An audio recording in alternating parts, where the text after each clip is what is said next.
Hello, welcome to the students. Myself, Patwari DN. We are studying here operating system in BSc second year computer science. As we see in this first unit, there are number of topics we have to cover. First, that introduction to operating system, then computer system architecture, operating system structure, operating system operations, process management, memory management, storage management, protection and security, and last that distributed systems. As we see this first unit introduction to computer science, computer in the last video, we see here computer system organization. Here we have to explore how a computer system operate, then general knowledge and of the structure of a computer system and several parts of this structure. So this section is concerned with computer system organization, and we must understand that concepts related to computer organization. So in this computer system organization, we see modern general purpose computer system having one or more than one CPU, number of this device controllers connected through a common bus that provides access to shared memory as shown in the figure.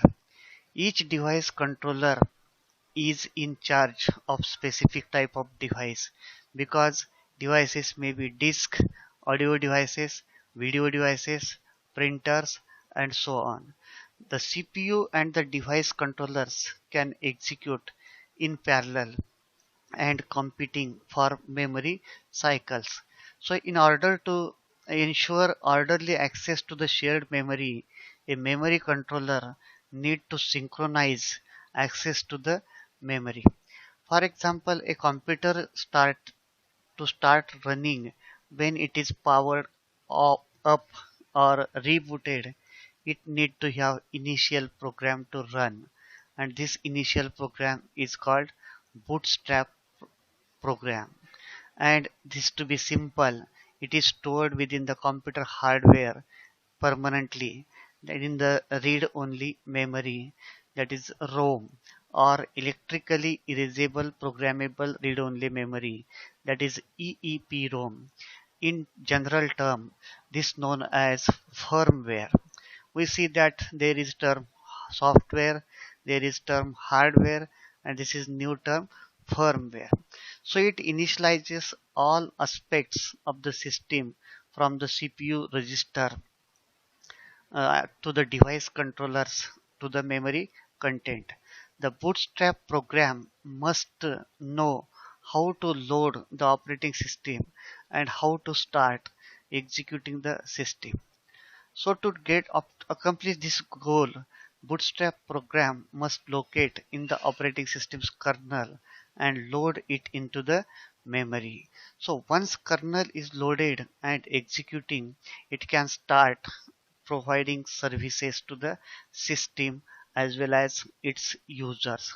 Some services provided outside of the kernel by the system programs that are loaded into the memory at boot time, that known as system processes or system daemons, that run at the entire time when kernel is running.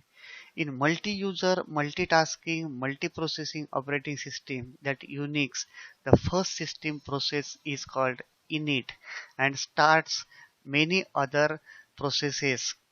Once this phase is complete, the system is fully booted and the system waits for some event to be occur. And the occurrence of an event is usually signaled by an interrupt from either hardware or software.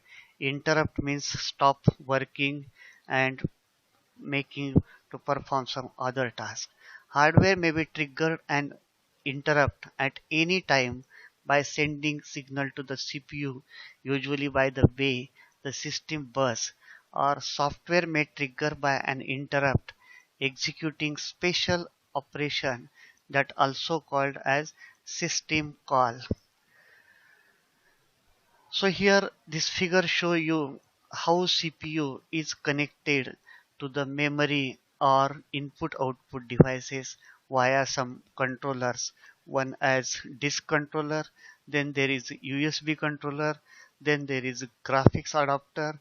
Through disk controller it is connected to hard disk or floppy disk drives. Through USB controller it is connected to mouse, keyboard, printer, such I/O devices. These are called as peripherals, and through graphics adapter it is connected to monitor. So these controllers are programs which help in the communication with these input output devices and memory. So when the CPU is interrupted, it stops what it is doing and immediately transfers the execution to the fixed location. And this fixed location contain the starting address where the service routine for the interrupt is located. And this interrupt service routine means part program when execute after completion. CPU starts or resumes the interrupted computation from where it have been stopped. The timeline of this operation is shown in the figure, and interrupts are the important part of computer architecture.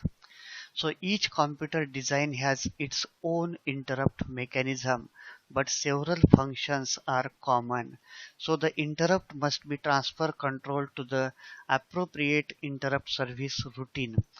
This straightforward method for handling this transfer would be invoke a generic routine to examine the interrupt information, and this routine in turn call an interrupt specific handler.